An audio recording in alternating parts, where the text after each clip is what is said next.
Ramu sir. Sir, Narasimha sir. Sir, whenever you visit Cherala, please visit our college also, sir. Sure. Please visit our college, sir. Definitely, because this is our mother organization. So we make a platform to interact with our students. Definitely. If you want, I can take some lab sessions also. Definitely, sir. Because we are IIT Kharagpur products, we need your knowledge. No, see, the origin is from BEC only. Yes, sir. So it's the first step from BEC.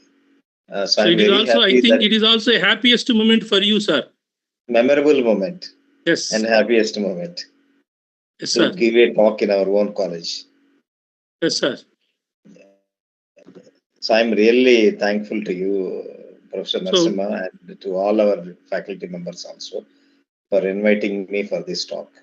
Thank you, sir. Balai, sir. Sir. Please start the program, sir. Yes, sir.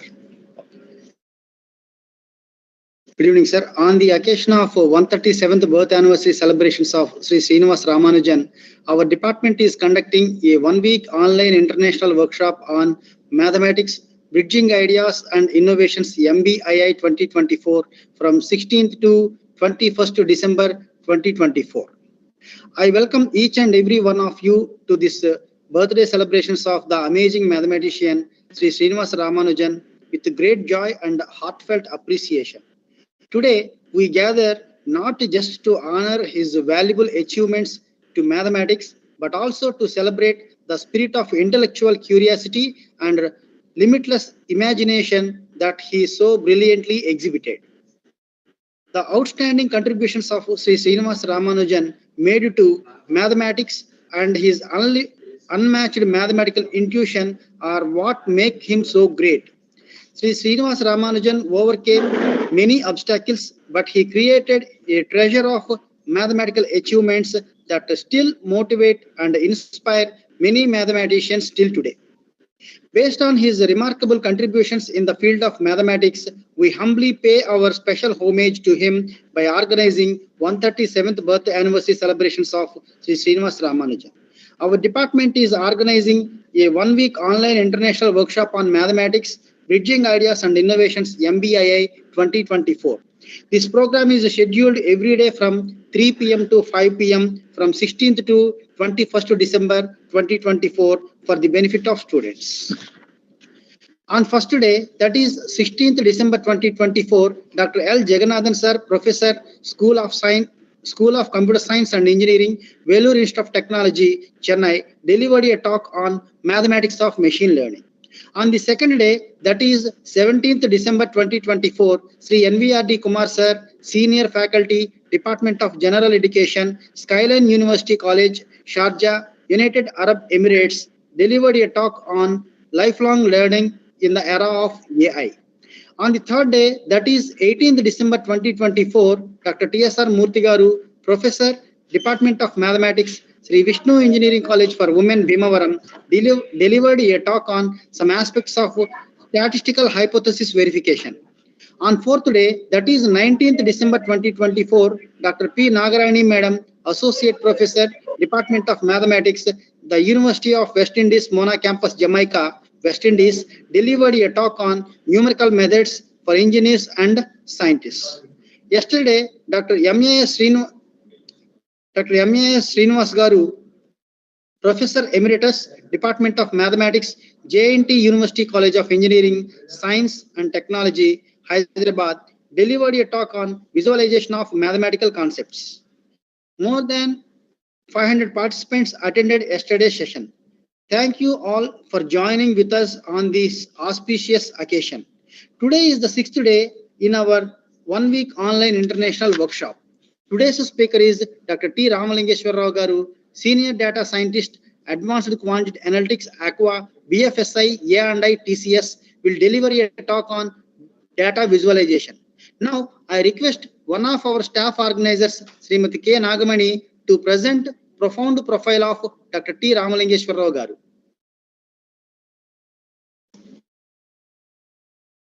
Good evening, all. Welcome you all to a one-week online international workshop on mathematics, bridging ideas and innovations. It's my privilege to introduce today's resource person, Dr. T. Ramalingeshwar Rao Garu. Dr. T. Ramalingeshwar Rao sir is a distinguished professional serving as a senior researcher and a senior data scientist at BFSI Aqua, a division of analytics and insights within Tata Consultancy Services located in Hyderabad, India. With a strong academic and research background, he did his PhD in large-scale graph analytics from the prestigious Indian Institute of Technology, Kharagpur in 2020.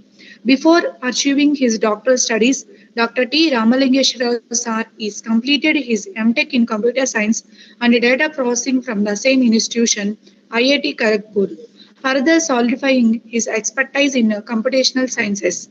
Dr. T. Ramalingeshwara sir has made significant contributions to his field, publishing scholarly articles in esteemed journals such as Knowledge and Information Systems and the Journal of Supercomputing. His work has also been featured in various international conferences, showcasing his commitment to advancing research in data science and analytics.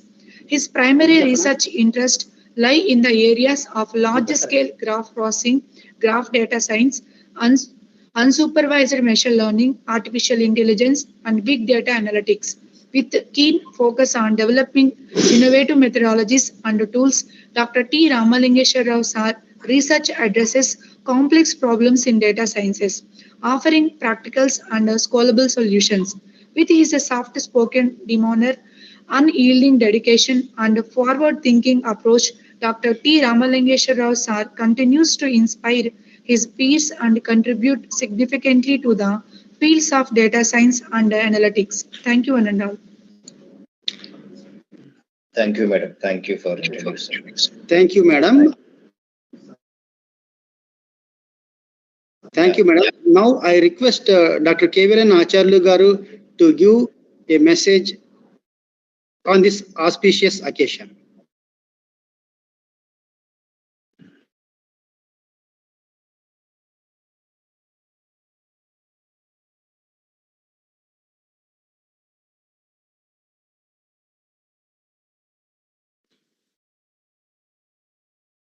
So can you hear my voice? Is it audible to you? Yes, sir. It is audible, sir. So good evening to all. I extend a warm and heartfelt welcome to today's revered resource person, Dr. T. Ramalingeshwar Rao Garu, dear esteemed faculty members and my beloved students. So I will give my speech at the valedictory function. So before that, starting my convenience speech, it is my bounden duty to express my special thanks to today's revered resource person, one of my best friends, benchmate in my PG college studies, Dr. T. Ramalingeshwar Rao Garu. I have had a good association with him for more than 3 decades. He completed his PhD at IIT Kharagpur with commendable research in large-scale graph analytics. I am grateful to him for his kind consent to deliver his valuable lecture despite of his hectic and busy schedule. So I am deeply impressed by his simplicity, sincerity, commitment, and dedication to his work. By nature, he is a down-to-earth person. Thank you, Dr. T. Ramalingeshwar Rao Garu, for your valuable lecture. Sir, I will complete my speech at the valedictory function, sir. Please carry on the workshop. Okay, thank you, Professor Narasimha. So I'm really happy that I'm going to give a talk in our own mother organization. Particularly specifically in this occasion, what we are having on Srinivasa Ramanujan birthday celebrations, because in '99 I also participated in our college for different competitions in Srinivasa Ramanujan birthday celebrations. So both of us actively participated in those days. Yeah, so at that time, Professor Jagannathan sir is the main active person to lead these celebrations every year. Yes, yes. So I'm really happy for that. Again, you are calling on the same occasion. Yes, okay, yes. Thank you. So let me start my, Yes, yes. Today this program will be enriched with your valuable lecture. No problem. So today, let me share my slides. So slightly I have changed my topic into an interesting way. So like graph data science and data visualization. so that participants, I will show hands-on also, so that anybody is interested, they can learn the tools also. Okay, sir. And so I will tell, even if people are not that much good in programming, and then so how they can get the jobs. So such kind of doubts they can ask me if they have any. Definitely, sir. Okay, just give me one time. I'm sharing my screen. Just. Okay, sir. Carry on, sir. Sir, sorry for the interruption, sir. Please enable your video also, sir.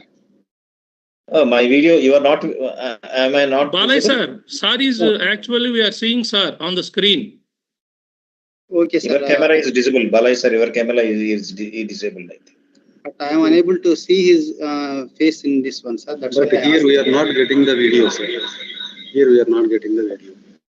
Oh, nobody is visible? Sir, actually, sir is appearing on the screen. I am seeing her, his face. Okay, sir. Sir Is okay. visible. Okay, sir, we will check here. Oh, Ramu, sir, please carry on, sir. Okay.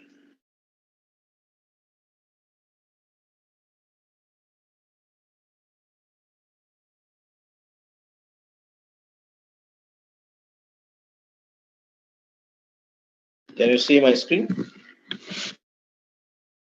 Yes, sir. Okay. So today's topic is graph data science and data visualization. So I will explain how the graphs are modeled for the real life applications, and what are the different technical points involved in that process. What are the different graph metrics where we can analyze the large scale data sets. I will briefly explain those points, then we'll go for different tools. So if you see here, usually we have the interesting topics in mathematics: modern algebra, linear algebra, so calculus, probability and stat, then graph theory, cryptography. Usually we will read all these subjects semester wise, and maybe we'll get some doubts where these are useful, how we are practically using these applications. These kind of doubts we'll get generally. So let us see some examples. So if you take the modern algebra, so we have the semester course modern algebra. So these applications are useful in theory of automata. For example, if you give an expression, arithmetic expression, how the computer will evaluate that expression. So I mean, let us say 2 plus 3 into 4 divided by some 10, like that. So this compiler will evaluate based on the applications of modern algebra. So using theory of automata here, basically. This is an application. Then linear algebra, if you take the Google page rank. So if you give a word in Google, it will immediately retrieve some kind of information about that word, or any information. If you are searching something, so immediately it will give the information about that. So that depends on the page rank. Page rank is nothing but the basic origin is eigenvectors for this one, eigenvectors and eigenvalues. So the maximum order of the eigenvector, so their page rank will works based on that maximum order of the eigenvector. So this is the example of linear algebra here. Calculus, if we see, we have the sequences and series. So basically, we will see the convergence. For example, if you see the sim rank is a measure where we will find out the similarities of different nodes of a graph. So it will useful to find out the convergence of the algorithm, how the algorithm will converge. So at that point of view, we'll use the sequences and series there. Then a probability and stat. So probability and stat, so many applications are there. So if you see, for example, if you want to find out the anomaly detection, so we take the Gaussian density function or normal density function, where we'll have the mu plus or minus sigma. Usually people will think as if your points are beyond than mu plus or minus 2 sigma, so those points are nothing but outliers. So those outliers, we will study why this is outlier, then what is the behavior of the data point. Based on that, we'll decide this is an anomaly in the data. So similarly, graph theory, the graph algorithms, traversal algorithms, BFS and the DFS algorithms, shortest paths. If you want to travel from Mumbai to Hyderabad, so what are the shortest paths? what is the proportion of the shortest paths. That those kind of things will use here. And cryptography nowadays, data. I mean, cyber security. We are having specially one separate subject in the current data science field. So in that one, cryptography is the main one. So we have the data encryption and decryption basic concepts, or decoding and encoding, and many more applications are there nowadays for this cryptography. All these are derived from mathematical expressions only, or we can say these are nothing but applications of mathematics in different fields. So if you see here, this the page rank will be mathematically will be like this. PageRank usually finds the popular nodes of a network. Suppose if you have a graph, for example, Facebook graph, or let us say transportation network. There is a road network between Delhi, Bombay, Kolkata, so Trivandrum, something like. So if immediately if you want to find out what are the popular cities or popular persons in the Facebook, okay, are highly influenced people. So in highly influenced city for a particular aeroplane network, airways. So in that case, PageRank will be useful. So PageRank of a node Pi is equal to 1 minus d by n number of connections plus d is nothing but a decay factor. When jumping from one node to another, the probability of traveling from one node to another node or jumping from one node to another node. So that is nothing but decay factor here. And sum of all probabilities of J by links to J, connections to J. For example, so how the PageRank will find out? Let us see, I am a member of parliament and I have some relationship, means I have some friends. So some of my friends are MLAs. So I am more important because my friends are also important. So then I am an influential person in the society. So like that, it will give some score to every node of a network. So I will show you with examples. So in that way, PageRank will be useful. Then similarity of finding different nodes. Suppose if you have a graph, let us say 1 lakh nodes are there and 2 lakhs edges are there. How you will find out the similarities? This is the basic fundamental formula. So it will iterate. If the nodes are equal, its value is 1. If the nodes are equal, its value is 0. And so it will find out the iteratively. I mean, if the nodes are empty, then its value is 0. If you want to find out the similarity between two different nodes A comma B, then this is the formula: summation over the similarities of in neighbors of A and in neighbors of B. Means the links which are coming to A, the links which are coming to B. So these are nothing, means inner links, not outgoing links. So in this way, we will find out the similarities. This you can this is not beyond the topic to explain these examples. So anyhow, you will get in Google. That is not a problem. It's a simple one. So so we have some measures here, graph measures. So one is the degree centrality, betweenness centrality, eigenvector centrality, closeness centrality. So degree central, all these centralities are useful to find the influential nodes of a graph, popular nodes of a graph. Any LinkedIn, if you take the LinkedIn network or Facebook network, so if you throw these measures, based on the scores of these measures, we can say this particular person is a popular one or highly influential person. So like that, we can all these measures more or less meant for the same purpose, but the scores will be little bit variations will be there between the scores for different people or nodes. So we have the fundamental subjects usually in in computer science, like programming in C, C++, Java and Python, data structures and algorithms, operating systems, computer networks, design and analysis of algorithms, and database management. These are fundamental concepts in computer science. So now if you see now in the digital data world, we have the new term big data. Initially, people are saying, since students are from different backgrounds, Initially, we have the relational database management systems. Then we have the data warehouses. In relational database management systems, data will be stored in a structured way. All the data will be in a structured format.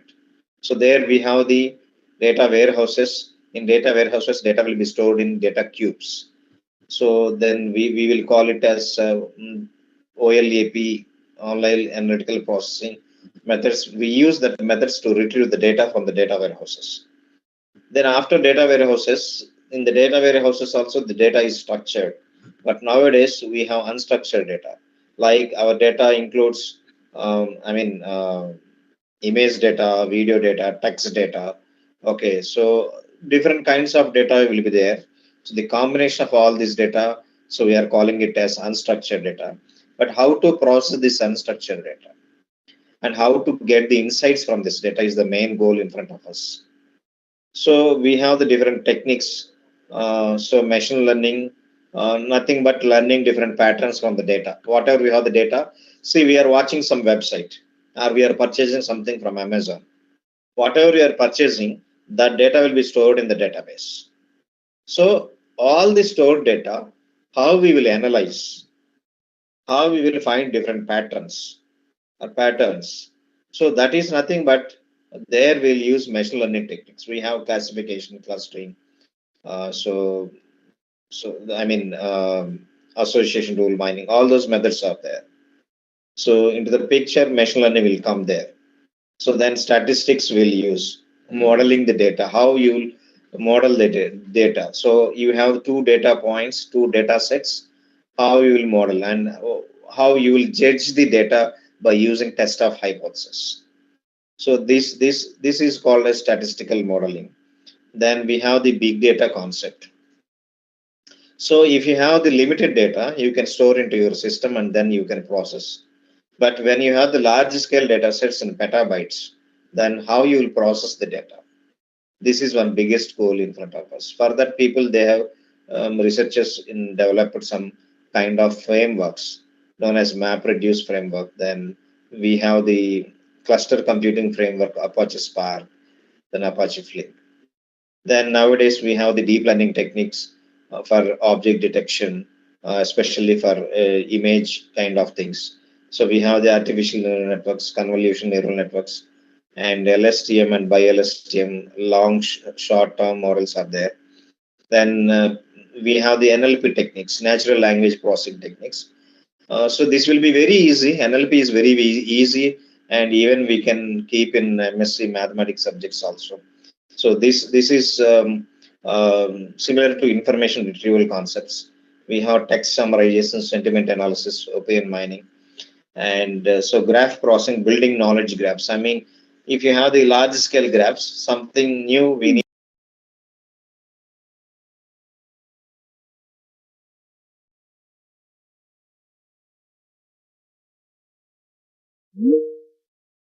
So if you see the fundamental tasks, we have the data mining. So the fundamental tasks are classification, clustering, and frequent pattern mining. So you know the classification very well. I think everybody knows this, most of the people. So if you have some in a bag, if you have some mixture of fruits, that is classify them into same kind of fruits. All bananas one side, all apples one side, or all pineapples one side. So this is classification. Clustering, grouping similar data points is nothing but clustering. So then frequent pattern mining. Suppose if you go to some DMart or some shopping mall, so which combinations are frequently purchasing by the customers? Suppose if a person is buying a bread, and what are the probabilities of purchasing butter also? If he buys bread, and what are the possibilities, chances of buying some kind of jam or butter or anything? So some frequent patterns will be there. So that is nothing but frequent pattern mining. And if you see the graph data mining, frequent subgraph mining, graph indexing, and graph clustering. These are the three subtopics. Same clustering, in clustering, data points will cluster. But here in graph clustering, the data points are connected. There will be relationships or edges between the nodes, and how you will cluster the graph. And while storing the data, how you will index the graph. Suppose if you want to store a graph in the database, how you will index the data. So that is known as graph indexing. Because graph indexing is very useful in storing the data quickly. If you index the data points, it will store within fraction of seconds in the database. If you don't index, it's difficult to store and retrieve the data. Okay, so most of the data is generating nowadays from various kinds of networks like IoT networks, transportation networks, social networks, citation networks, or bioinformatic networks. Okay, so many networks are there nowadays. So if you see the graph representation of networks, how we will represent the Facebook. So in Facebook, we have the undirected graph, but some cases, some applications, some social networks works as both undirected and directed in depending on some special applications. So here, if you see the Facebook, people are nothing but nodes, and relationships are friendships here. And if you take the Twitter, the directed graph, so users are nodes, and number of tweets and hashtags, number of URLs are nothing but edges. So, for example, so I am tweeting to, so let us say I am tweeting to some prime minister. In that case, it is a directed one because he can't. I mean, there is no relation between prime minister and me. If I want, I am giving some tweet to him. But if me and prime minister are really connected through friendship, then that is a undirected graph. Okay. Similarly, LinkedIn, we have the users as nodes and sharing posts are relationships. Okay. If you take the protein networks, proteins are nodes and interactions are nothing but edges. Transaction network, let us say financial network is there. So we have the sender will send the amount to receiver. It's nothing but a directed graph, and the edge weights, I mean relationships or edges are nothing but transactional amounts, and the date and time also, at what time he is transferring the money and what date, on which date he is transferring the money. So these comes under the edge weights, relationship weights. So, but the problem is the existing algorithms, whatever we have, the previous developed algorithms or conventional algorithms, there are some drawbacks like data locality. I mean, the poor storage facility, local storage facility, and poor computing facility is one drawback. I mean, they can't handle the large scale data sets. Their computational power is very low. Okay, so then homogeneity. So they will handle only homogeneous data, structured data. So they can't handle the conventional or traditional algorithms cannot handle the unstructured data. So that is the drawback of traditional data mining algorithms. Okay, so people are calling what is nothing but what is big data. So why people are calling big data? Already data is there, image data and structured whatever we have, the text data, image data, videos, data is there, but people why they are calling it as big data means the theoretical definition is like this: the large scale data sets which are beyond the capabilities of the conventional data mining methods to collect, store, manage, process, analyze, and visualize the things within the particular period of time. So suppose you are going to a shopping mall, there the sensors will be there and they will detect you, and it will store some data. Okay, so that machine will generate lots of data. So how you will collect that data from that sensors? That is one biggest task. So that is nothing but data acquisition or data collection. Once if you store the data, then how you will manage the data? Manage means store the data and retrieve the data. Keep somewhere in the storage, and whenever we want, just retrieve the data. It is nothing but data management. And how you will process the data, how you will refine the data, means what you want to do, what kind of things you need to extract from the data. So for that, we need some computational power, computational engine we need. And once if you have the computational models or computational engines to process the data, we need to analyze the data. What is happening in this data? So at what time the transactions are more, on which date the transactions are very weak for a particular shopping mall, or even if you see the learning process are in the college. So on which days the students are very high, the attendance is very high. On which days the students are not coming, and what is the reason behind that? So like that, so many ways we can analyze the data, then visualize the data. So people always needs in industry, they need visualization. They don't want technical stuff. They don't want page rank formula, sim rank formula. They don't want convergence of sequence and series. They want only visualization. What is my business? What is my business point? What is my profit for this application? So only they need that point of view. In that case, data visualization plays a major role in data science and analytics. So main stages in processing large scale data sets: data sources, data management, computing frameworks, data analysis. I mean, what I am talking here is, in the industry, suppose I have the large scale data or any kind of data, I want to extract new thing from the data. For example, we have the gold mines in the earth. So what we need to do? We need to do step-by-step process until you will get the gold. But we don't know whether there is gold or not. In the same way, we need to process the data to see the intuitive insights of the data. Something new we need to extract from the data. So these are the 4 steps: data sources, collection of the data; data management means storing and retrieving the data; computing frameworks, processing the data; and data analysis. Once if you process the data, how you analyze the data. Okay, so if you see here, the fundamental problems in graph-based data mining are at a node point of view, finding the individual behavior, collective behavior, finding the similarity of the nodes, abnormal behavior of the nodes, cascading behavior of the nodes, and top-care relevant objects. So individual behavior. So how an individual person is behaving. Suppose you see, if you take a photo in our mobile, it will store somewhere. The next day, next year, the Google shows that last year, this day you are doing like this. Okay. So that is nothing but individual behavior. So collective behavior. Suppose if you group of four people, you went somewhere, and so it will capture that image. Next year it will show similar behavior. So how to find the similarity of the nodes? Abnormal behavior. Any abnormality is there? This will discuss it later. Cascading behavior. Cascading behavior in the sense, suppose in Facebook, if somebody is gossiping on a topic, another person will come and again he will do some comment on that. So this kind of commenting is known as cascading behavior.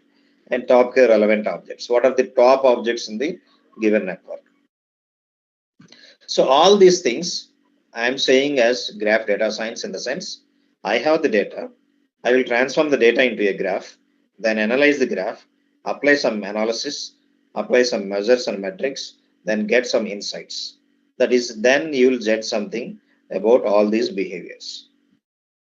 So if you see at graph level, we have the problems, fundamental problems: graph similarity search, frequent subgraph mining, graph clustering, community detection, and large-scale distributed graph analytics. These are some of the good topics in graph analytics or graph-based data mining. So similarity in networks. Okay. So there are 2 kinds of similarities. If you are talking about data points, the similarity, you will use Pearson correlation coefficient or cosine similarity. Then we will say that this is the similarity between 2 points or 2 sets. Take two sets of points, apply some Pearson correlation coefficient or some cosine similarity. Then you will say that this is the similarity between these data points. But when you are talking about graphs, how you will find out the similarity is the question mark here. So 2 objects are similar if they are referenced by similar objects. So here we see the structural behavior of the nodes. For example, A and B are there in the graph. How many connections are there for A and how many connections are for A for B? Connections are there for B. What are the subgraphs for A? What are the subgraphs for B? So like that, we will check all the sub patterns of A and B. Then we will say that these two are similar. So that means these two are similar. We will say these are referenced by the same similar objects. For example, if there is a faculty from maths department and he is teaching to the students in computer science and students in electronics, the students are different. A is in electronics and B is in CS, but they are taught by the same teacher, same mathematics teacher. In that case, structurally, we will say that these two students are similar. That is known as structural similarity of the nodes of a network. Okay, so this is different to regular similarity, finding way of similarities between data points. So we have the content-based similarity measures, Pearson correlation coefficient and Poisson similarity. And structural similarity measures, we have the Jaccard similarity and SimRank. So Jaccard similarity means we will take the intersection of the two sets. For example, how many friends are there? Ram is connected to Hari, Ram is connected to Narsima, Ram is connected to Gopal, and Hari is connected to Ram, Hari is connected to some Anil, Hari is connected to some Shyam. Then what are the common friends between Ram and Hari? So intersection by total number of connections. That is nothing but Jaccard similarity. Then SimRank already we saw in the first slide. So these are the structural similarity measures. But in the current literature, there are so many variations of SimRank. So many variants of SimRank are there. So usually now we have the distributed graph processing here. Suppose my graph data, if you Facebook, if you take, if you see the data storage there, the data will be there in the petabytes. So a single system cannot process the data. So in that case, what we need to do? We need to do scale down of the data. Means divide the data into partition the data into different chunks and store it into different machines.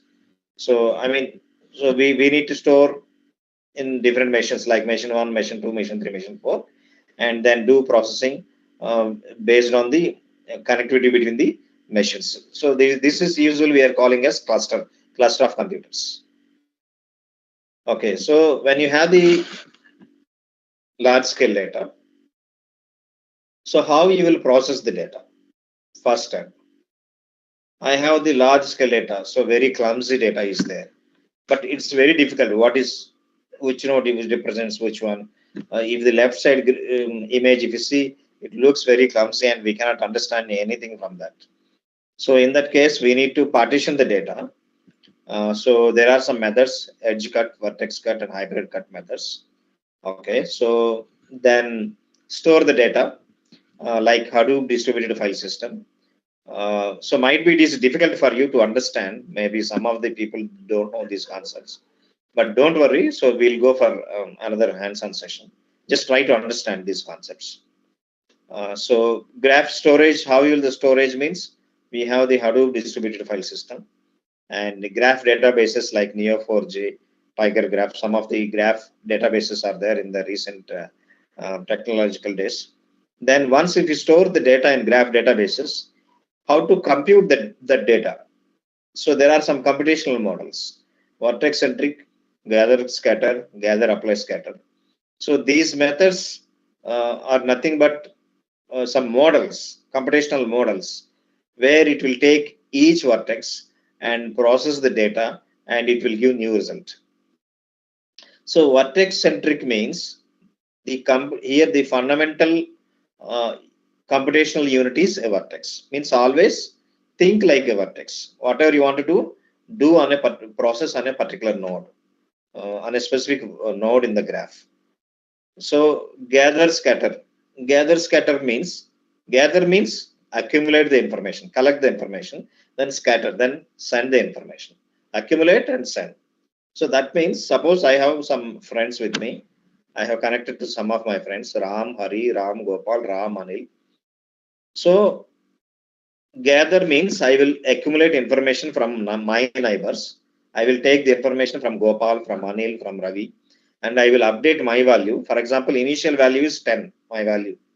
After taking the information from outside people, from my neighbors, I will update my value 10 into 20 or 30. Then again, I will forward to my neighbors that value.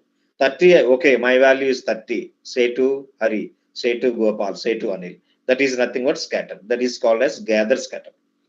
Accumulate the value, update myself, then send the value. That is nothing but gather scatter. Next, gather, apply, scatter method. So in this method, gather the value, accumulate the value. So apply means use some kind of aggregation operators. Some kind of summation operations we'll use here for all the nodes, and update my value, then again send it to my neighbors. This is the gather, apply, scatter. Means we use some kind of aggregations here depending on our application, then update my value, then send that value to my relationships, my neighbors, or my adjacent nodes. That is nothing but gather, scatter, gather, apply, scatter method.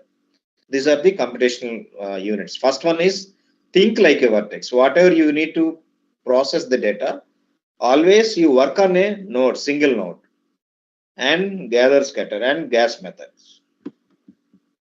So there are some engines. Now I told you in the previous point, computational models. These models were implemented by graph engines. What is that engine? Blink Jelly, Spark Graphics, Graph Scope.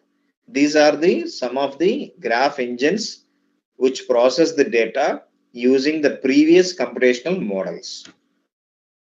Okay, so then we have the graph analytics. We have the centrality measures.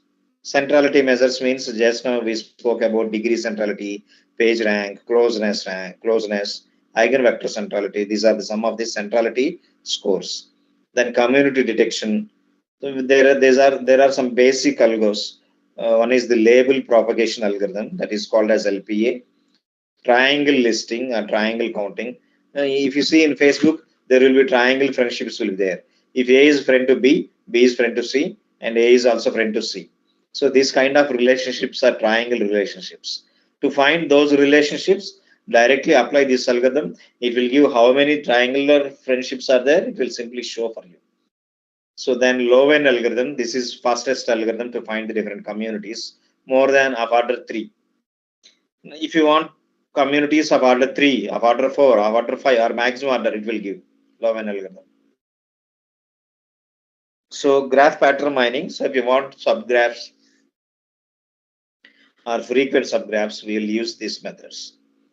So path traversal algorithms, everybody knows, breadth first search and depth first search. Single source shortest path algorithm. For example, if you want to travel from Delhi to Bombay, how many shortest paths are there? This is called a single source shortest path, and all pair shortest path will be there. So I mean, if you have the Delhi, Hyderabad, Bombay, and let us say Kolkata, so what are the shortest paths between each pair of cities? That also we can able to find. Okay, so then connected component, strongly connected component, weakly connected component. Basically, the strongly connected component will be the maximal subgraph in a graph. So this will project some real life applications. These finding the connected components give some kind of cycles in the network. For example, recently we worked on some banking applications. Some group of people, they are doing frauds by forming like a cycle. So like that, in that case, we'll simply throw this connected components. We'll find out, and then where the fraud is happening, we used to find out in that applications. So we'll find out some hidden patterns like top K communities, what are the top information nodes in the network, and what are the frequent subgraphs. Okay, so this I think, let me check. So vertex cut algorithm. So basically, when you have the cluster, a cluster of computers, some set of machines. So vertex cut, how it will work means, cut the vertex, AC, AB, AD store in one machine, AG, AE, F store in another machine.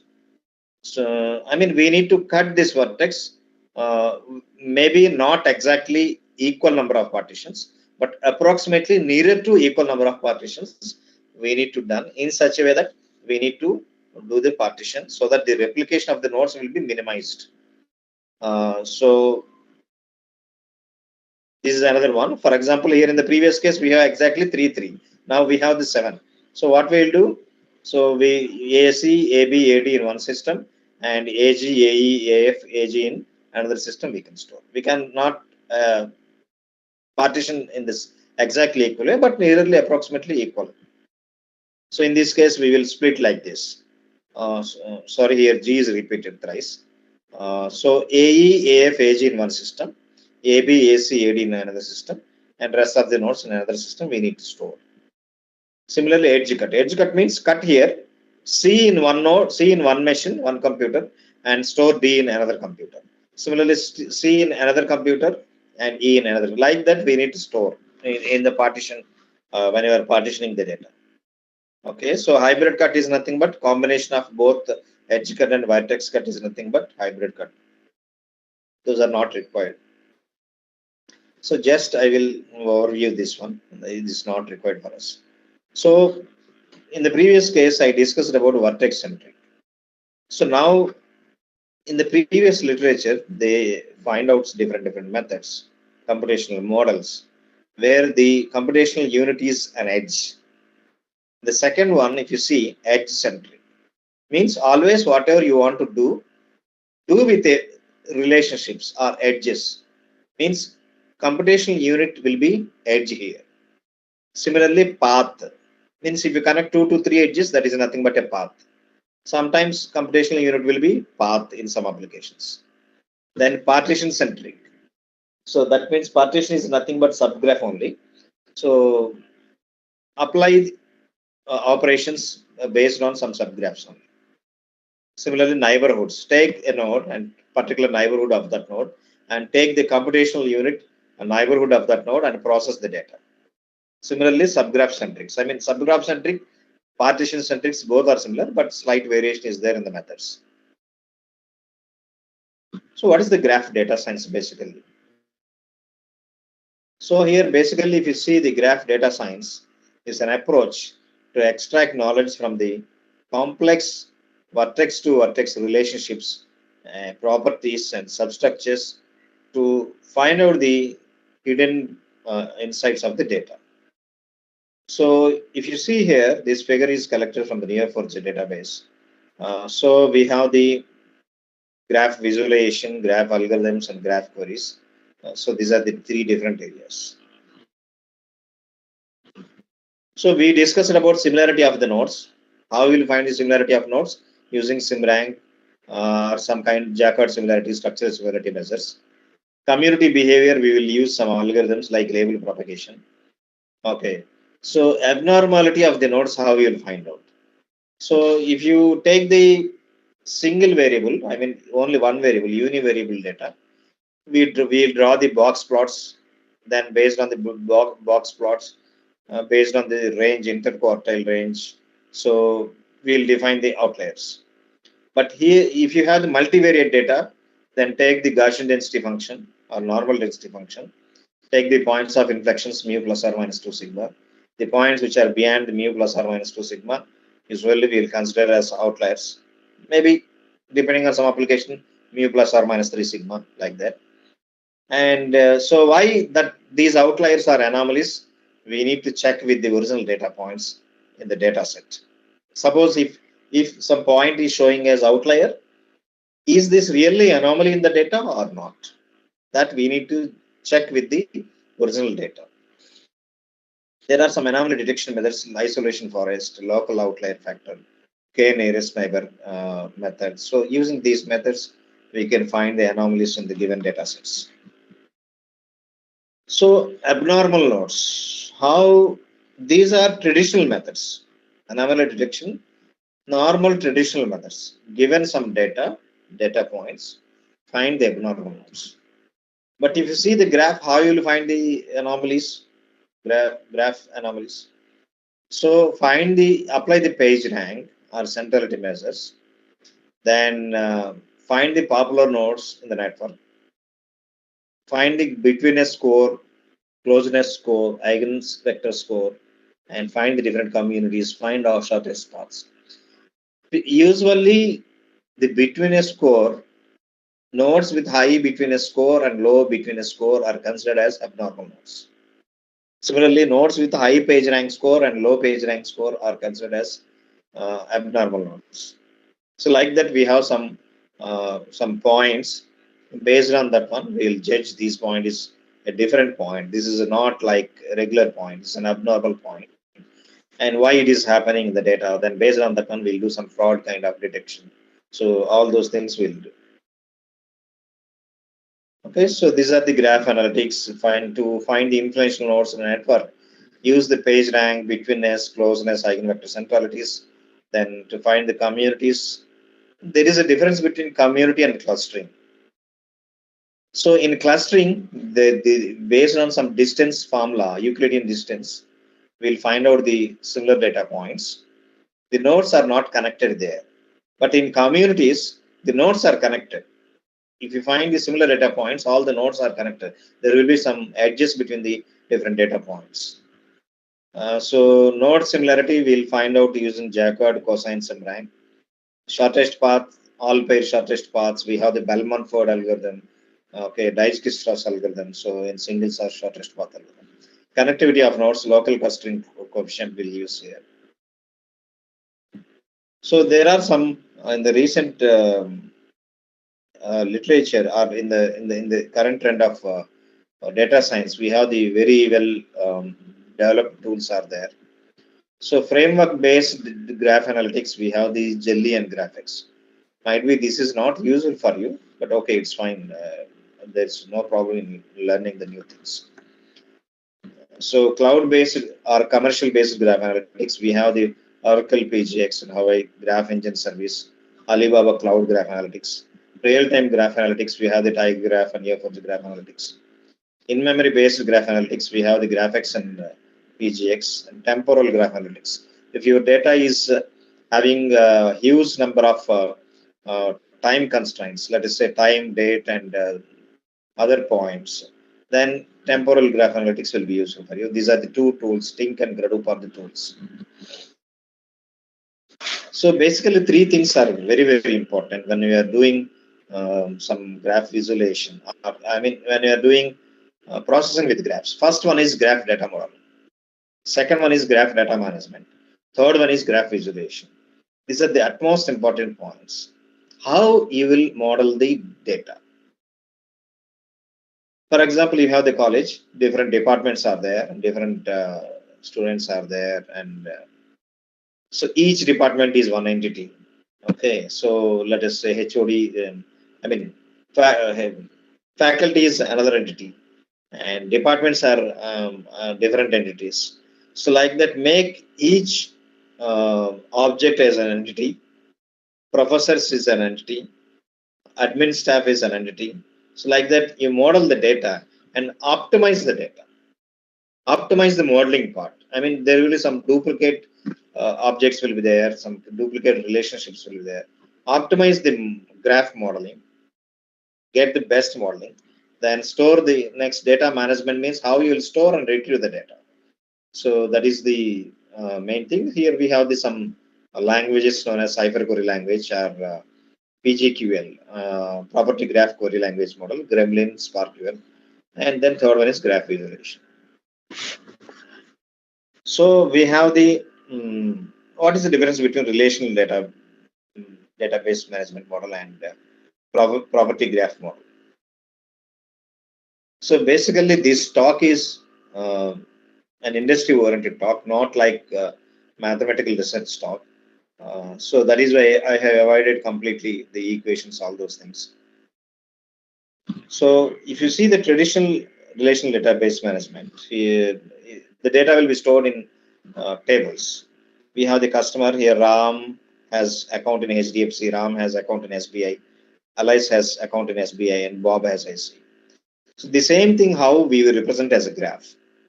Ram to HDFC, Ram to SBI, Alice to SBI, Bob to ICICI. So if I throw the degree centrality, Ram degree is 2 because he has two accounts. So using degree centrality, we can say this person has high maximum number of accounts. Okay, and whatever the RAM age is, let us say 45, and what is his weight, in which location he is residing, that is Hyderabad. So all these things it will store here in the RAM node. That is why it is called as property graph model. Whatever RAM has properties, it will store here in this node. And what is the relation between these two? He is having an account. It is a savings account or any other demat account. So any other account, it will store all the information in the relationship or in the edge itself. That is why it is called as property graph model. Okay, so basically understand the problem, understand some application, model the entities, and find out the relationships between the entities, and then create the graph. That is nothing but graph data model. So we have the cipher query language. So in cipher query language, if you say create city name is equal to Ram, age is equal to 45, it will store like this and it will visualize like this, Ram 45. Okay, similarly, so I want to find out the distance between Kottayam and Kochi, let us say. So what is the population in Kottayam is 4 lakh something, and here some, maybe it is in millions. Okay, so 3.4 million, something like. Okay, so we can create the query like this, just like SQL. We have the cipher query language. So we'll say city name is Kochi, population is this one, and create another city, Kottayam, and then create the relation between C1 and C2, between these two cities. It will visualize like this. I will show you the application also. So, okay, even friendships also, we can write this query. A knows B, B knows C, A knows C. And these are some applications where this is a published work. For example, this is nothing but an online learning network. So here there are so many students from different countries and different cities. So they are doing some online courses on big data analytics, some machine learning, graph analytics, and data mining something. This figure 500, 5,500 done this course from country 1, country I, from country 1 1400, from country N 2400, like that. So if you use the graph analytics, we can easily find out which course is having high demand and which course is having low demand, and from which city people are auditing these courses, are completing, getting certificates for these courses, and what age the students, under which age they are more interested for machine learning course, and they are from which city. All these things we easily find out using graph analytics. Similarly, application 2, there will be a chain of hospitals, let us say Apollo hospitals, located in different cities. And there will be a number of patients and a number of diseases are there. Okay. So which disease, which disease is having high number of, affected from different people from different cities? Okay. How many people got affected for a particular disease? Okay. So which disease is more influenced in a particular city or among all the cities? So for that, which doctor is treating them? So where they are getting solution for that disease? So all these things we can use graph analytics and then we can find out. Okay, so these are the graph data science fundamentals. Okay, so let me go for. Are you with me? Yes, sir. Okay, thank you. So Thank you, sir, for your valuable lecture on yes, data visualization and the graph models. no, not yet completed. Just Okay. okay. So I want to respond from any one of the students. So they are with me. Sir, students are in mute mode, sir. Okay, fine. That's good. Okay, so now data visualization, come to the part data visualization. Suppose if you want to see the 2 dimensions, see why this data visualization is important means people who are working in industry, they don't have that much coding knowledge, and they don't want to go as a developer. So in that case, it will be very, very helpful if they know data visualization and they are getting very high packages like 20 lakhs like that they are getting. And it's very simple. Throw the data in the tools. No need to code. It will give the visualization. That's all. Okay, so here if you see two-dimensional data, how you will visualize. For example, scatter plot. This is called as scatter plot.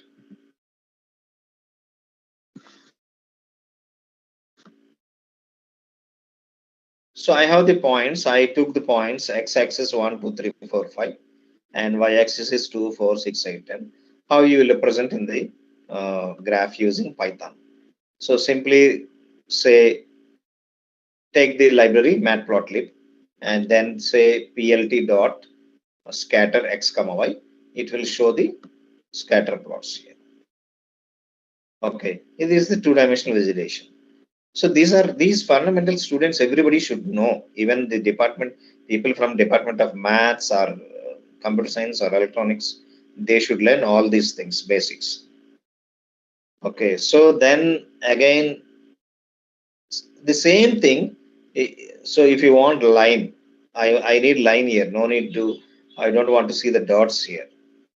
So then for the same data point, simply you say plt dot plot. Earlier I have given here scatter here. You see here plt dot scatter. Then you will get dots. If you say simply plot, it will plot the line. Plot of x comma y, it will show the line. Okay. So next one.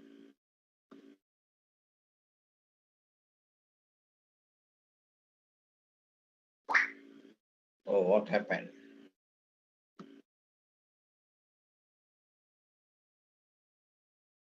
What happened? There are some other methods.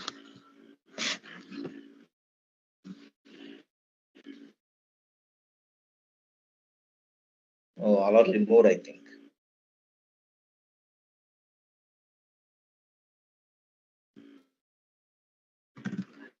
Yeah. So next one is bar chart.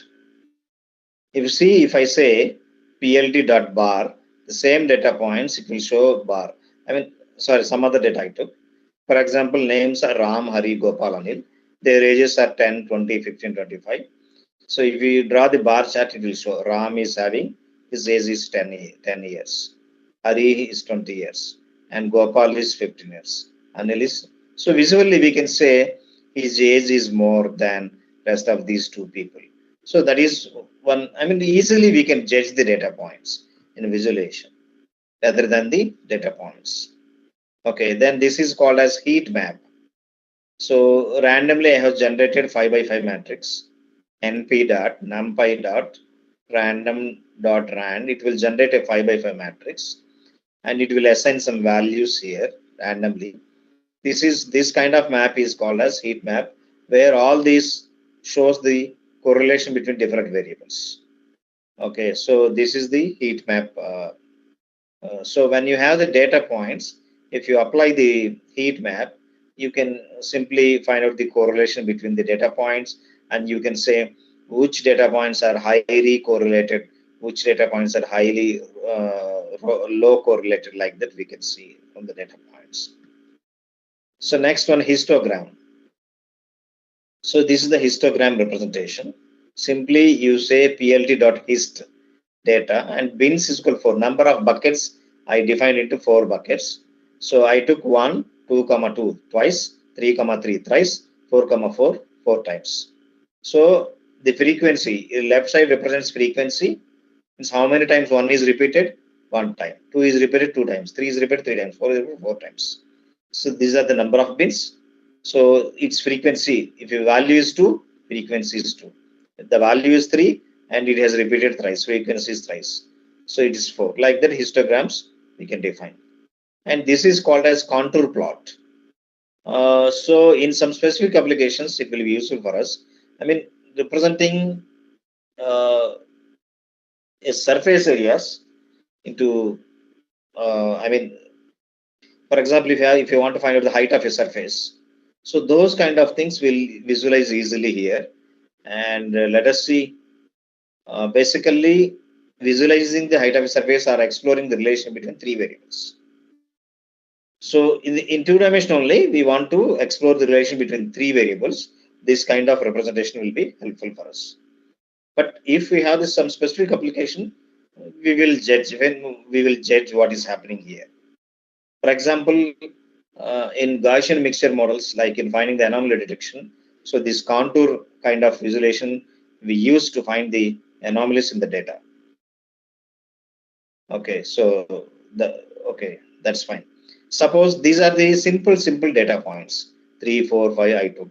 Suppose if your data is in the Excel sheet, CSV file, means very large data is there. How you will visualize the data? So what I am doing is I'm converting into a data frame uh, into the Python. So then from the data frame I am taking.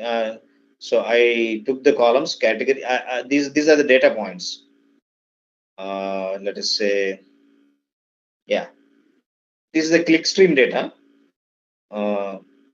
Clickstream data means suppose if you are purchasing some data, purchasing some items on an online website. So there we have the log date and from which URL you are accessing, what is the IP address, through which IP address you are accessing, from which city you are purchasing, or what is the state, country, and category. What is product category? I mean, either shoes or computer or cloth you are purchasing, that information it will give. Then age, what is the age of a particular person who is going to buy, and what is the gender, male or female, like that. So in this data, only I want two columns. One is the age and second one is category. Category means product category. Under which age of people they are purchasing shoes. Something like some analysis I need. But initially I want to see the data. So only two columns I took this entire data set. Simply I said df.plot x is equal to category, y is equal to age, and scatter plot. So it is showing like this. This is scatter plot. Suppose if you say bar here, let us say remove scatter, and I want only bar chart here.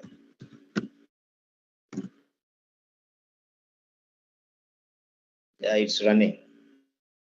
It's running here.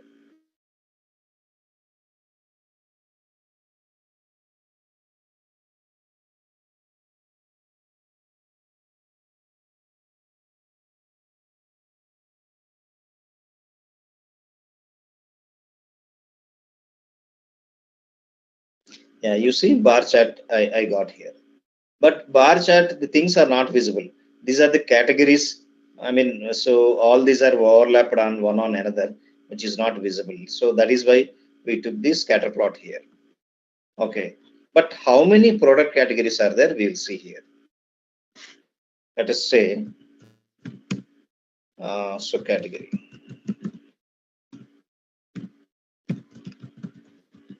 Value underscore counts. If I say here, okay, my underscore is not working. Okay, just a minute.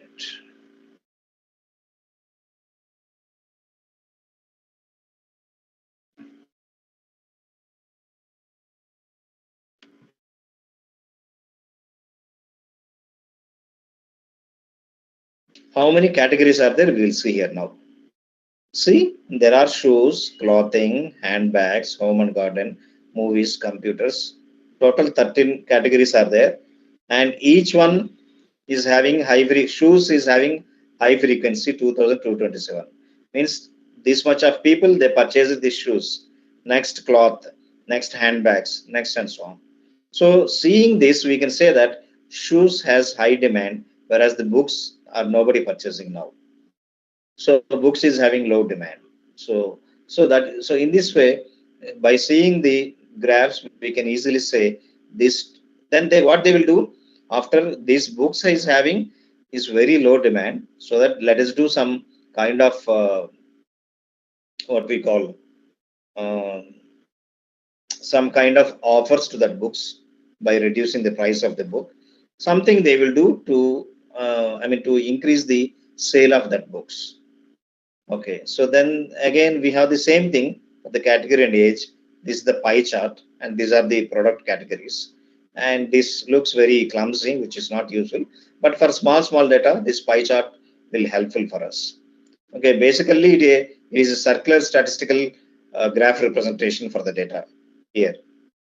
Okay, so these are the two-dimensional graph visualization for the given data points. Why we need this visualization immediately to get some understanding about the data points. Okay, this person is like this. These many sales is there for a particular product. Okay, so like this, to get some conclusions about the data points, this two-dimensional visualization will be helpful for us. Okay, let's go to the graph analysis. Okay, so we have here my data will be like this. Okay, just let me show you the data points.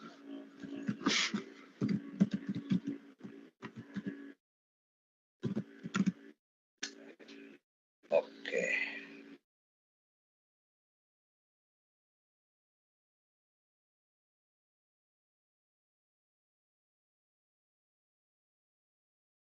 Okay, you see here, is it visible to you?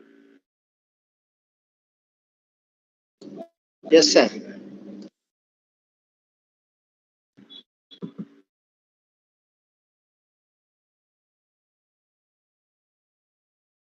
Okay, my data will be like this: log date. Okay, on which date they have purchased. What is the URL here? What is the from which IP address they have purchased? What is the city? What is the state, country, category, which product they have purchased? What is the age? I mean, some information is missing. That is why it is showing as zeros. Then gender. Gender is also missing. Okay, for example, if you see here, age is 0 here. There are 1048 people, age is missing. But there are some people with age 26, 27, 25, 32, 70 something. Even gender also missing. But if you see gender also, we can get, let us say,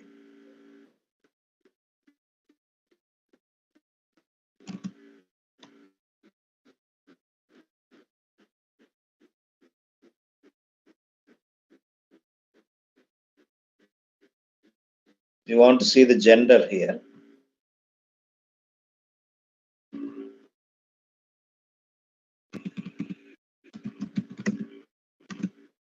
You see male 1650 people are there, male people. Female 1616. There is no information about some people, it's just nothing but 0. And you, so 692.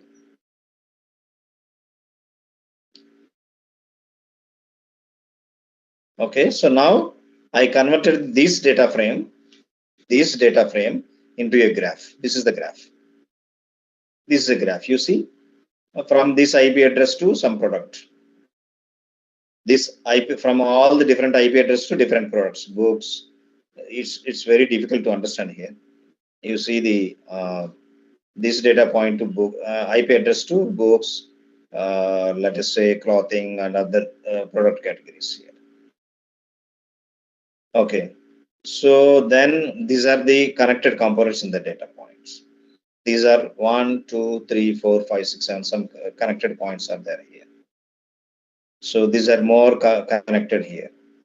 Okay, so then degree, rank, degree histogram. Most of the people, they are having very low degree, and they are below, might be 50 here. And this is the rank plot. Rank plot represents, suppose shoes, let us say shoes purchased by the highest number of visits to or highest number of purchases to shoes is 10. So its rank is 1. Next is clothing, 9. Next is handbags, some 8, like that. Like that, for each product, we will use some ranking, 1, 2, 3, 4, 5, like that. It is nothing but that kind of ranking here. Okay, but most of the ranks are degrees below 200 here. Okay, if you see the 1500 purchases, so all will be below 200 degrees only. Okay, then chain of transactions. So chain of transactions means, let us say A purchased B, B purchased C, C purchased D. This is chain of transactions, but this is clickstream data. I mean, there will be no chains. But if Ram purchased cloth, the same cloth product purchased by Hari, then Ram to IP address and IP address to Hari is nothing but a chain here. So, for example, here if you see here, so this handbags purchased from this IP address 74.192, 74.99.172.133. Again, he purchased some tools. Again, he purchased. So from tools to again the same IP, different IP address. From this IP address to handbags, then again from this IP address to tools, then tools to another IP address, then another IP address to clothing. This is one kind of chain here. Okay, like that, if you see here, how many chains are there, we will see here.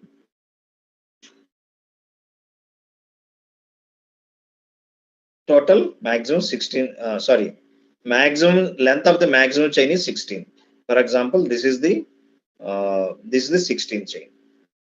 From this square bracket to this square bracket. This is the longest chain having, or length is 16. Okay, how it is going on? From this IP address to handbags. Then from the same IP address to shoes. Then shoes to another IP address. Another IP address to clothing. Then clothing to another IP address. Like that, it is going like a chain here. That is why it is called as chain, transactional chain. Okay, then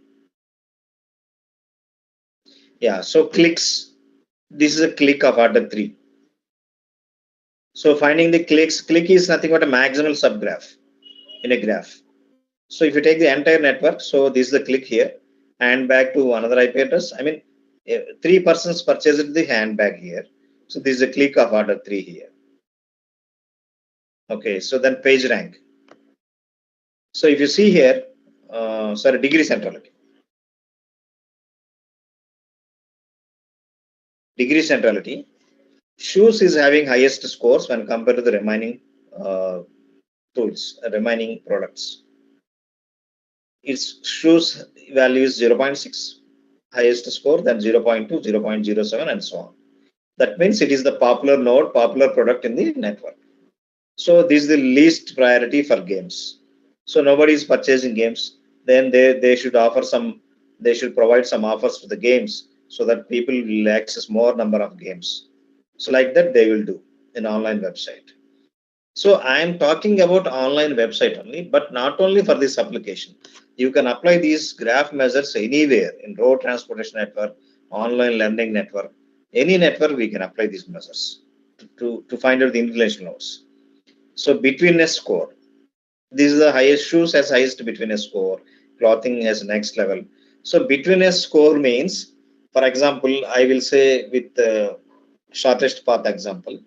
For example, you are traveling from Bombay to Bapatla, through Hyderabad. The proportion of shortest paths through Hyderabad between Bombay and Bapatla is nothing but betweenness score. The proportion of shortest paths between Bombay and Bapatla is nothing but betweenness score. Okay, how many shortest paths are there through Hyderabad? That proportion is called as betweenness score.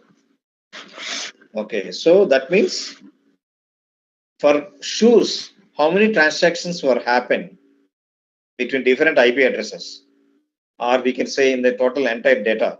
So that is nothing but betweenness score here. Okay, if you see here, in the degree centrality, we have the games outdoors are in the least priority. But here there are no priority in betweenness score. They don't have betweenness score here. We have IP addresses here. Similarly, page rank. So shoes has highest page rank score and so on. Next, rest of the scores here. Similarly, closeness centrality. These are the closeness values. But here only shoes is there if you see the closeness score. Closeness score is a kind of finding the nearer to the specific point. For example, Hyderabad and Bombay, if you see. So which city is nearer to Hyderabad than other city? So that score is nothing but closeness score. Okay, but in this case, the representation or the interpretation will be different for this application. Maybe that not give full meaning for this in this application here, but simply we are finding the score to find the information nodes here. Okay.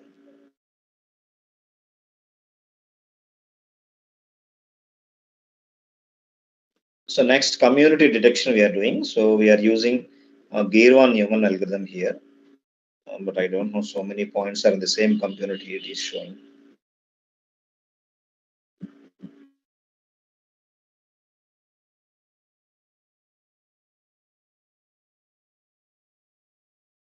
Okay, this is one community. You see, this IP address, and books is under one community.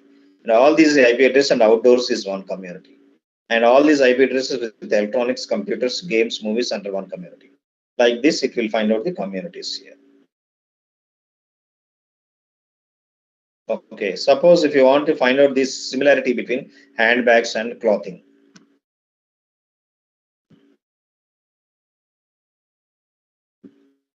Handbags and clothing, if you want to find out here.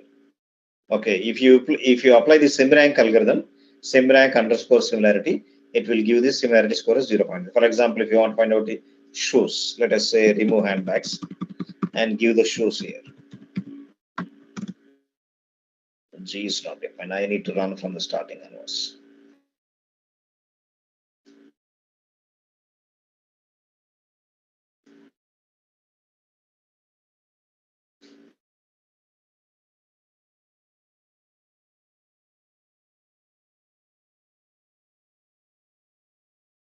Okay.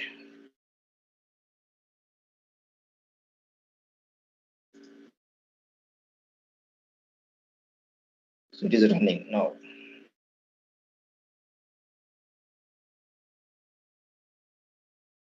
So it will take much time because it will find out all pair similarities here.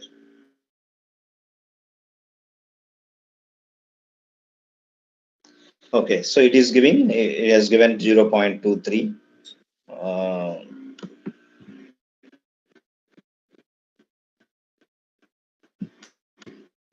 0.2341 is the similarity between shoes and handbags. Like this, we can find out the similarity in the graph here. This is the clickstream data set.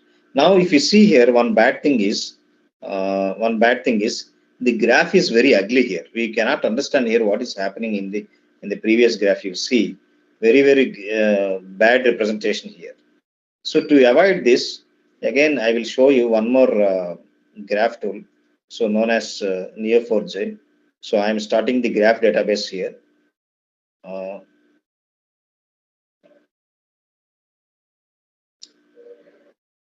This is called as Neo4j desktop. So everybody can download and they can play with this. So I think Narsima, so we are running out of time. Give me 5 minutes, 5 more minutes. I will finish this.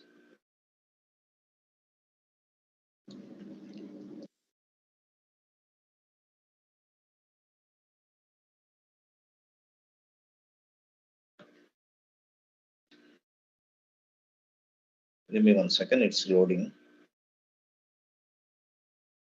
So now the use case, whatever I have shown you, this is called as Python Network X. This is Network X representation here. Okay, this is Network X. You see here, import Network X as NX. This is the Network X library for graph processing or graph analysis. Okay, in Python. Since there are some drawbacks in visualization, so now I will show you Neo4j database. So the database has started. So I am opening this browser.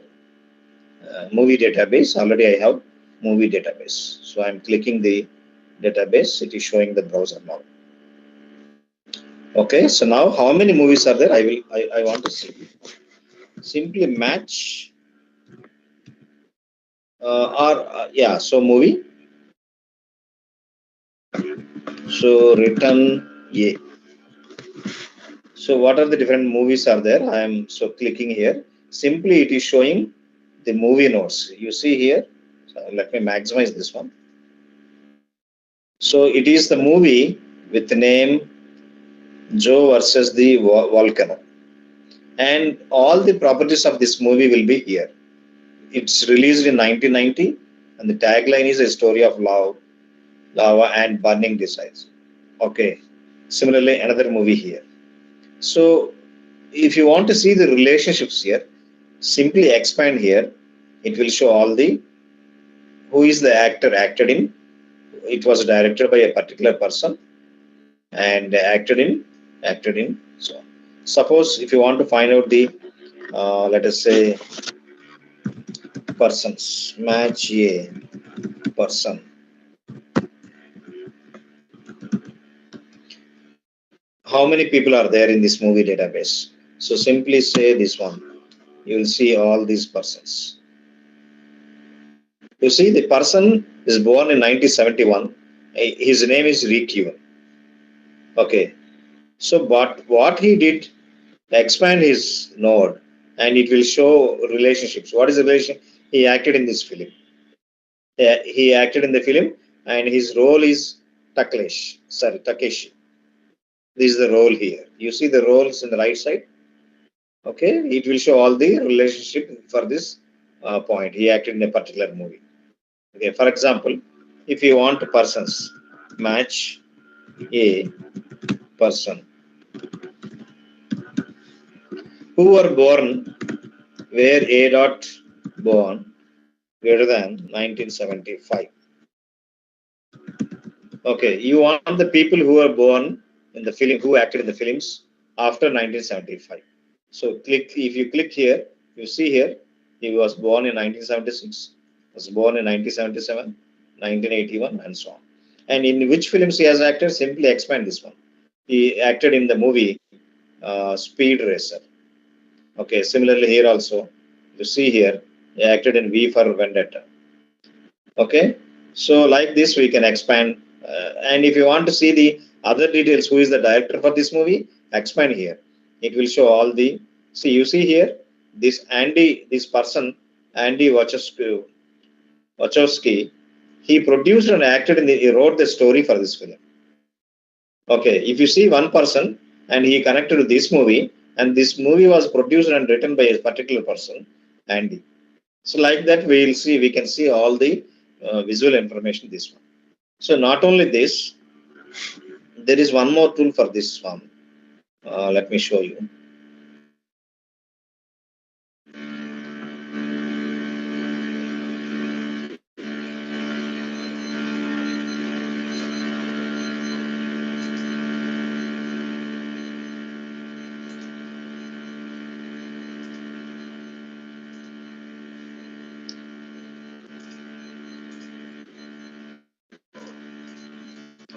Why it is not coming?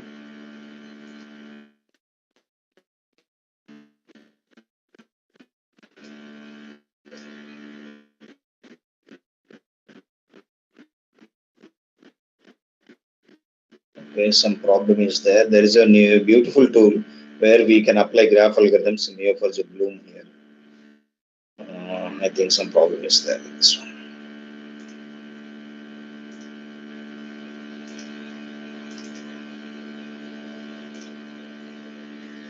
Okay, so Bloom is another tool where we can apply some graph algorithms here. So, and this the graph, we want to see the table. Yeah, it is opening. Now it is opening.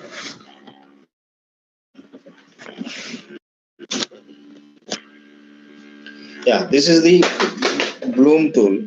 This is the Bloom tool where we can apply the graph data science here. Okay, so here we have the movie person database. Let me clear this one. Here you see the graph data science. We can apply all the graph algorithms here in this case. Suppose if you want to see the movie here, simply enter here and expand his movie. If you want to see he acted in which films, so simply expand the relationships acting. It will show all the acting relationships.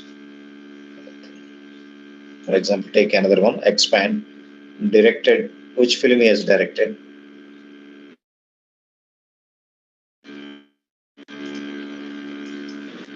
Let's take this one. So he directed this. I will remove this one first. Force space layout. Okay. So you see here, this movie acted in. This person acted in, and he's born is 1929, and similarly he acted in. Suppose if you want to expand this node, expand all the relationships. In which films he has acted, which film he has directed. He directed this film, and he acted in another film, another film. And this one is he reviewed the film. Okay, so like that we can see lots of things in Bloom here. You can filter also, add filter here, select let us say person, only born you take. So if you want to see the people who were born between 1970, let us say 1962 to 1972, then apply the filter. It will show all the people who were born so between 1962 and 1972. If you, for example, see here, this person born in 1971. Okay, this person, let us say inspect here. It will give all the details. 1990, the film released in 1996. Title is this one. Who are the neighbors for this movie? And what are the relationships? All these things it will show. So this is called as Neo4j Bloom tool. So, I mean, in the browser, we cannot see all the things more visually, but more visually we can see in the Bloom tool for the same data points, for the same graph. And we can apply graph algorithms also. For example, if you see here, sorry. Oh, this plugin I need to install, not yet install this one, graph data science. Okay, leave it, no problem. So, similarly, we can filter the relationships also. If you want to filter the relationships, so acted in. Okay, so delete this one. Okay, there is no sub attribute here. It will show all the acted in relationships here. Acted in like that. Okay, so this is one of the tool. So why we need these tools means when people or students join in industry, all these business guys, they will ask only, they want to see the visualization of what is happening in the data. So in that case, these tools are very, very useful, very, very helpful for you to explain the business outcomes, business data points. Okay, I think so. We'll stop here. Yes, sir. Yeah.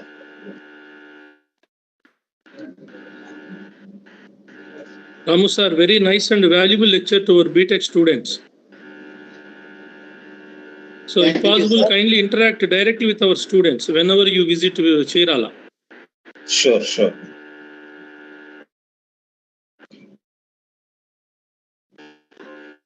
Thank you, sir, for your valuable lecture on data visualization and graph models.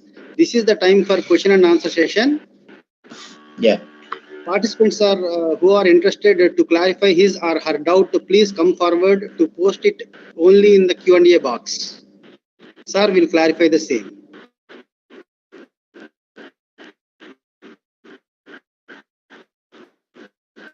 Once again, participants are requested to post their queries in Q&A box. Please ask questions if you have any queries. So far, I didn't observe any questions in the chat box, sir. I'm going ahead. Thank you one and all for your good response and the valuable support. Before starting the validatory function shortly, this session concludes with vote of thanks to our resource person, Dr. T. Ramalingeshwar Rao Garu, by our co-convener, Dr. P. Vijay Sardi, sir. Ramu sir, please stay with us only few minutes. Sure, sure. So, good evening to all. On behalf of the Department of Mathematics and the participants, I would like to express my heartfelt thanks to our today's resource person, Dr. T. Ramlingeswara Garu, Senior Data Scientist, Advanced Quant Analytics, AQUA, BFSI, A&I TCS, who gave such a good and informative presentation on graph models in data science.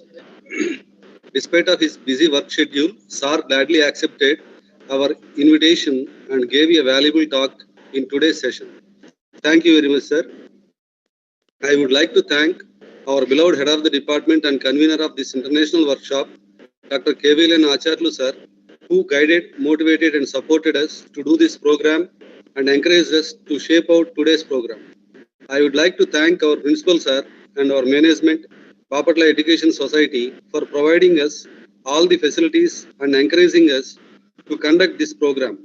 Without their support, it would not be possible to conduct such a program today.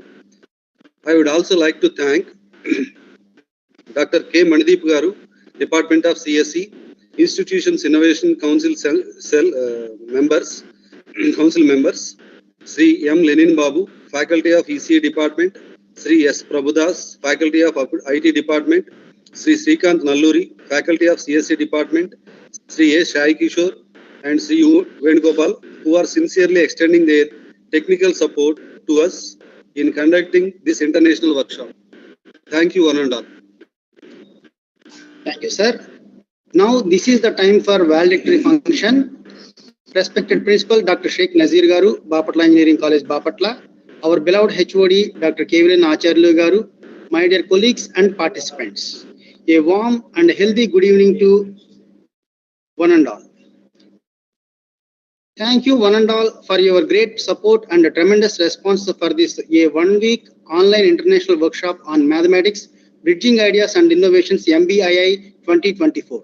This program is scheduled every day from 3 p.m. to 5 p.m. from 16th to 21st December 2024. All the 6 days are engaged with 6 different resource persons. We are all thankful to them for spending their precious time to deliver their beneficial lectures. Many participants are actively participated in all sessions and also sending their valuable responses. Now, I request one of our staff organizers, Srimati K. Nagamani, to present the live sketch of Sri Srinivas Ramanujan Garu.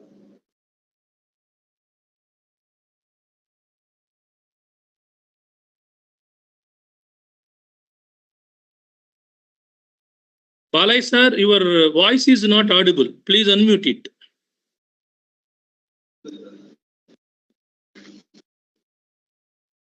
Good evening to all. Srinivasa Ramanujan was born on December 22, 1887 in Erode, a town in Tamil Nadu, India. His early life was marked by a passion for mathematics and an extraordinary ability to grasp mathematical concepts on his own. His formal education was at the town higher secondary school in Kumbakonam, where his interest in mathematics began to flourish. Despite of showing exceptional talent in mathematics, Ramanujan faced financial difficulties that affected his education. He attended Government Arts College in Kumbakonam, but often neglected his other subjects in favor of mathematics. During this period, Ramanujan continued to independently study advanced mathematical concepts and worked on his own theorems and ideas. His lack of formal training did not deter him from making significant contributions to the field. Ramanujan's breakthrough came when he began corresponding with British mathematician G.H. Hardy in 1913. Hardy recognized the brilliance of Ramanujan's work and invited him to England in 1914. Ramanujan traveled to Cambridge, where he collaborated with Hardy and others. During his time in England, Ramanujan made significant contributions to number theory, infinite series, continued fractions, and other areas of mathematics. Even he faced challenges such as cultural differences, health issues, and financial constraints. Ramanujan work continued to gain good recognition. In 1919, Ramanujan returned to India due to declining health. He was diagnosed with tuberculosis and other health issues. Srinivasa Ramanujan passed away on April 26, 1920 in Kumbakonam, India at the age of 32. His legacy lives on through the numerous theorems, formulas, and concepts he left behind. Theorems such as the Ramanujan-Hardy number and Ramanujan prime highlight his profound contributions. Srinivasa Ramanujan was an extraordinary mathematician who made significant contributions to mathematical analysis, number theory, infinite series, and continued fractions, etc. His notebooks containing a wealth of mathematical discoveries continue to be studied by mathematicians, and his contributions have left an enduring impact on the field of mathematics. Srinivasa Ramanujan received several honors and awards in recognition of his valuable contributions to mathematics. Srinivasa Ramanujan was elected as a Fellow of the Royal Society in 1918, becoming the first Indian to receive this prestigious honor. His fellowship with the Royal Society is a significant recognition on his contributions to the field of mathematics. Hence, the Government of India declared December 22 as a National Mathematics Day in 2012, marking the 125th birth anniversary of Srinivasa Ramanujan. The declaration aims to promote the importance of mathematics and its applications in various fields. It also serves as a tribute to Ramanujan's extraordinary work and his impact on the world of mathematics. Thank you, one and all. Thank you, Srimati K. Nagmani Madam, for your nice presentation about Sri Srinivasa Ramanujan Garu. Now, I request our convener and head of the Department of Mathematics, Bapatla Engineering College, Dr. K.V. Acharyalu Garu, to give his message. So once again, good evening to all. We gather here today through online to participate in the valedictory function of our international online workshop. It is with a great pleasure and sense of accomplishment that I came here before you to deliver my convener's message on this auspicious occasion. On the occasion of 137th birth anniversary celebrations of Sri Srinivasa Ramanujan, we have conducted a one-week international workshop on mathematics, bridging ideas and innovations. The workshop is enriched with the enlightening lectures given by our revered resource persons, Dr. L. Jagannathan Garu, Sri MBII Kumar Garu, Dr. T.S.R. Murthy Garu, Dr. P. Nagarani Garu, Dr. M.A. Srinivas Garu, and Dr. T. Ramalingeshwar Rao Garu. I am very happy to inform you that huge number of participants registered and most of them stayed with us till the completion of all sessions in every day. I appreciate all our participants for their interest to attend this workshop and made it as a good platform for professional growth and continuous improvement. When we put a proposal for conducting this international online workshop to our beloved principal, Dr. Najir Sheikh Garu, that minute onwards, our principal sir has been giving his valuable support, marvelous encouragement, and timely cooperation to us for conducting this workshop in an effective manner. In particular, we are all thankful to our magnanimous management for their continuous support and encouragement for conducting useful programs for students in view of enhancing their knowledge with the computation skills in mathematics. You all know that these type of programs can be succeeded only with teamwork, seamless coordination, meticulous planning, and collective efforts. Our co-convener, Dr. P. Vijay Sarthi Garu, made this international workshop a successful one with his good efforts along with the supportive cooperation of staff coordinator, Dr. M. Balai Garu, and staff organizers, I. Potraj Garu and Srimati K. Nagamani Madam, and also other faculty members in our Maths department. I would like to thank Dr. K. Manideep Kar, faculty of CSE department, Institutions Innovative Council convener, Sri M. Lilin Babu Garu, faculty of ECE department, IIC members Sri S. Prabhudas Garu, faculty of IT department, Sri Srikanth Nalluri Garu, faculty of CSE department, Bapatla Engineering College, Sri A. Sai Kishore Garu, and Sri U. Venugopal Garu, who extended their technical support in conducting this workshop smoothly. The aim of this program is fulfilled and became a fruitful one only because of our esteemed participants. I express my sincere appreciation to each and every participant for their active participation and valuable cooperation for all sessions to make this program a grand success, expecting the same response from participants in our future endeavors also. Thank you, one and all. Thank you very much, sir, for your valuable message. Due to urgent college work, our esteemed principal, sir, will not be able to attend this today's international workshop. However, he has conveyed his heartfelt best wishes to all of us. He appreciated the Department of Mathematics for organizing such a student-oriented program with exemplary teamwork. Principal sir also encouraged all participants to attend the sessions wholeheartedly and make the most of this opportunity to enhance their knowledge. Wishing all of us a fruitful and enriching experience. Thank you, sir, for your valuable message. Now, I request the co-convener of this online workshop, Dr. P. Vijayasarathi Garu, Professor, to address the gathering on this memorable day.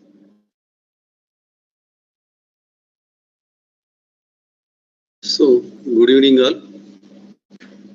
Tomorrow is the birth anniversary of great mathematician Sri Srinivasa Ramanujan Garu. On this occasion, we have conducted a one-week online international workshop this week, Mathematics Bridging Ideas and Innovations, MBII 2024. The main aim of this workshop is to familiarize the students with applications of mathematics in various fields of engineering. We have planned and designed the workshop to meet the needs of the students for their course of study further. The different topics were also chosen to cover all the branches, and resource persons were also chosen from prestigious national and international universities. These workshops will definitely enhance your learning, add clarity of the mathematical concepts you have learned, and will definitely give you a direction to the way you have to learn the things and what concepts are important to your branch of specialization. Finally, every student has to know the following from learning mathematics and attending these international workshops. Applicability of mathematics in various domains, problem solving or computational skills in mathematics and in general, logical thinking capabilities, visualizing mathematical concepts. Finally, I thank our beloved HOD sir for conducting this beautiful event and our principal sir and management for allowing us to conduct this and giving financial support. And this program is mainly conducted for the benefit of students. And students are also instructed to attend the programs like this in future. We are going to conduct and the college also conduct in general. Thank you, one and all. Thank you, sir. Thank you very much, sir, for your speech. It's time to know the responses from our participants. I request the participants please give your valuable opinion about this international workshop.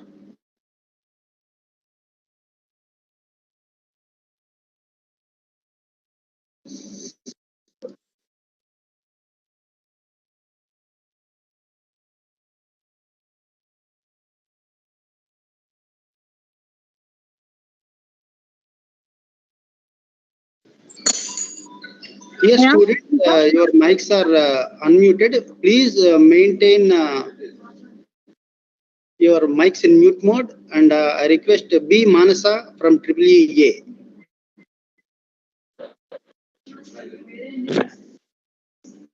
First of all, good evening to all. Manasa? Yes, sir, I am Mansa. Okay, Rajalakshmi from ITA. Good evening, sir. Good evening, sir.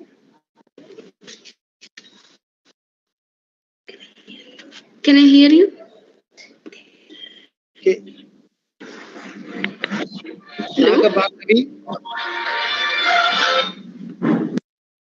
Sir, good evening, sir. Yes, your mic is enabled. Say something.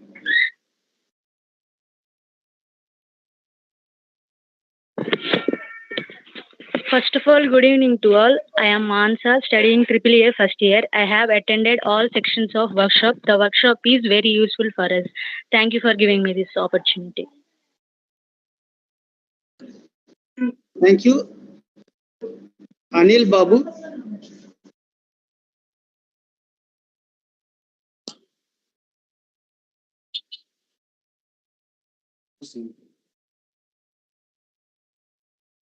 ITA Rajalakshmi.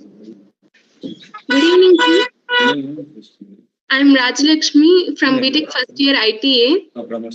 This workshop is very useful for us and so informative. I have learned so many topics which will be helpful for our future studies also. Thank you, sir, for conducting this workshop. Thank you so much. Okay, thank you.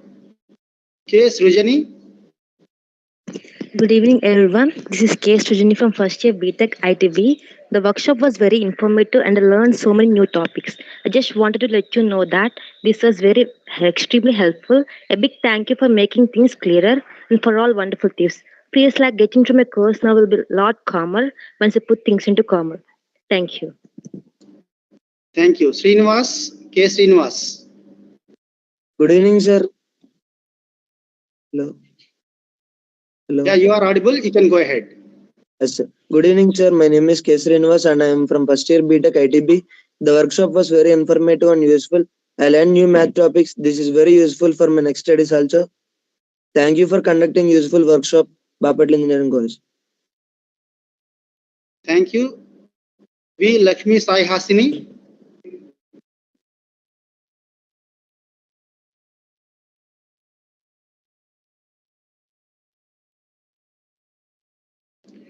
P. Susmita. Good evening, sir. I am Susmita, first year BTech BBB student. The workshop provided to be an outstanding learning opportunity. I participated in all the sections, which were not only excellent but also highly beneficial in understanding how mathematics applied in real-world engineering scenarios. The workshop successfully bridged the gap between theoretical knowledge and its practical application, enhancing my knowledge, understanding of the subject. Thanking for all, give this opportunity. Thank you so much, sir. Thank you. Anuradha. Anuradha. Good evening, sir. I am Anuradha. I am a first year BTech BBB student. As a student, I am found the workshop to be an exceptional learning experience. I actively attended all the sessions, which were both excellent and highly beneficial in understanding the practical application of mathematics. Thank you for giving this opportunity. Thank you. R. Suresh. Good afternoon, sir. I am R. Suresh, a first year BTech student from BBI. I attend all sections for workshop daily. The workshop was excellent and highly informative, providing valuable insights in the particular applications of mathematics. Thank you, sir, for this given opportunity.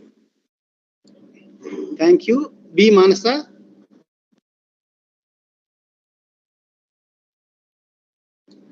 And Anil Babu. First of all, good evening.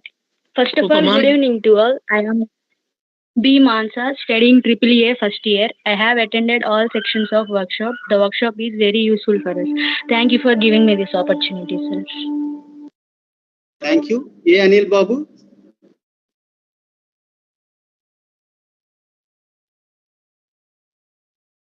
Okay, thank you all the participants. Today's session concludes with the vote of thanks by our staff organizer, Sri I. Potraju Garu.